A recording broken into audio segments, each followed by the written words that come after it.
कर्म ही धर्म का एक स्वरूप है, खेतन बागन में रमिए रमिए ऋतुराज के स्वागत में। जब धूप हो सावन में रमिए, सावन में चौमास लगे, प्रभु के पद पावन में रमिए। मन चंगा कठौती में गंगा मिले, रैदास के आंगन में रमिए। मित्रों, आज के इस व्लॉग में हम चर्चा करेंगे भारत के महान संत रविदास जी के बारे में, जिन्हें रैदास नाम से भी जाना जाता है। कोई भी व्यक्ति अपने जन्म से नहीं, कार्यों से महान बनता है। यह बात संत कवि रविदास ने अपने कार्य एवं व्यवहार से प्रमाणित कर दी। संत रविदास का जन्म काशी वाराणसी में हुआ था। इनके पिता का नाम रघु तथा माता का नाम घुरबिनिया था। पिता चर्म व्यवसाय करते थे। संत रविदास भी वही व्यवसाय करने लगे। वे अपना कार्य पूरी लगन और परिश्रम से करते थे। समय पालन की आदत तथा मधुर व्यवहार के कारण लोग उनसे बहुत प्रसन्न रहते थे। साधु संतों की सहायता करने में उन्हें अत्यंत आनंद मिलता था। स्वामी रामानंद काशी के प्रतिष्ठित संत थे। रविदास उन्हीं के शिष्य हो गए। अपना कार्य पूरा करने के बाद वे अधिकतर समय स्वामी रामानंद के साथ ही बिताते थे। संत रविदास के जीवन से जुड़ी एक प्रसिद्ध घटना कुछ इस प्रकार है। एक बार कुछ लोग गंगा स्नान के लिए जा रहे थे। उन्होंने रविदास से भी गंगा स्नान के लिए चलने का आग्रह किया। रविदास ने कहा, गंगा स्नान के लिए मैं अवश्य चलता, किंतु मैंने एक व्यक्ति को उसका सामान बनाकर देने का वचन दिया है। यदि मैं उसे आज उसका सामान नहीं दे सका तो वचन भंग हो जाएगा।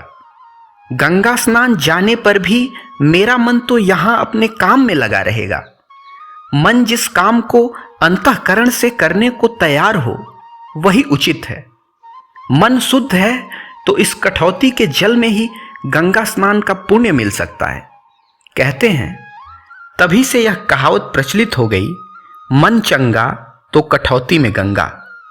रविदास का जन्म ऐसे समय में हुआ जब समाज में अनेक बुराइयां फैली थीं, जैसे अंधविश्वास, धार्मिक आडंबर, छुआछूत इत्यादि।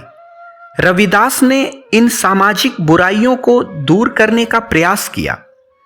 वे स्वरचित भजन गाते थे तथा समाज सुधार के कार्य करते। उन्होंने लोगों को बताया कि बाह्य आडंबर और भक्ति में बड़ा अंतर है।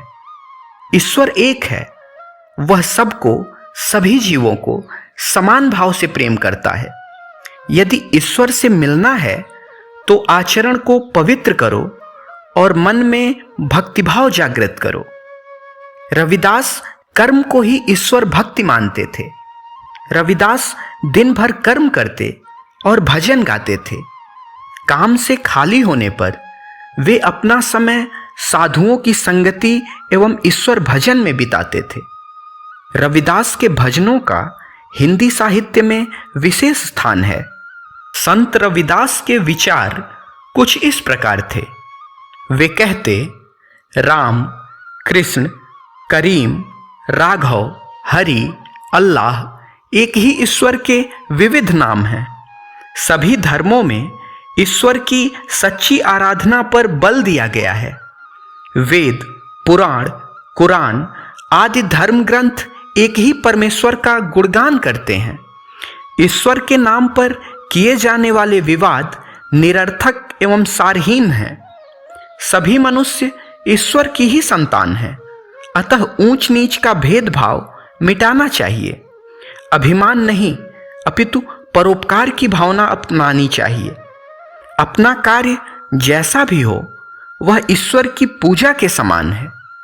संत रविदास के सीधे साधे तथा मन को स्पर्श कर लेने वाले विचार लोगों पर सटीक प्रभाव डालते थे। लोगों को लगता था कि रविदास के भजनों में उनके ही मन की बात कही गई है। धीरे धीरे उनके शिष्यों की संख्या बढ़ने लगी। वे लोगों को समाज सुधार के प्रति जागरूक करते तथा प्रभु के प्रति आस्थावान होने के लिए प्रेरित करते थे।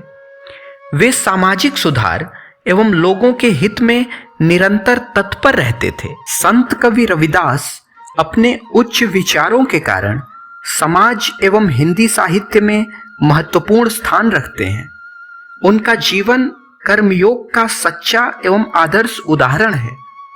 उन्होंने अपने आचरण तथा व्यवहार से यह प्रमाणित कर दिया कि मनुष्य अपने जन्म तथा व्यवसाय के आधार पर महान नहीं होता, अपितु विचारों की श्रेष्ठता, समाज हित के कार्य व सद्व्यवहार जैसे गुण ही मनुष्य को महान बनाने में सहायक होते हैं।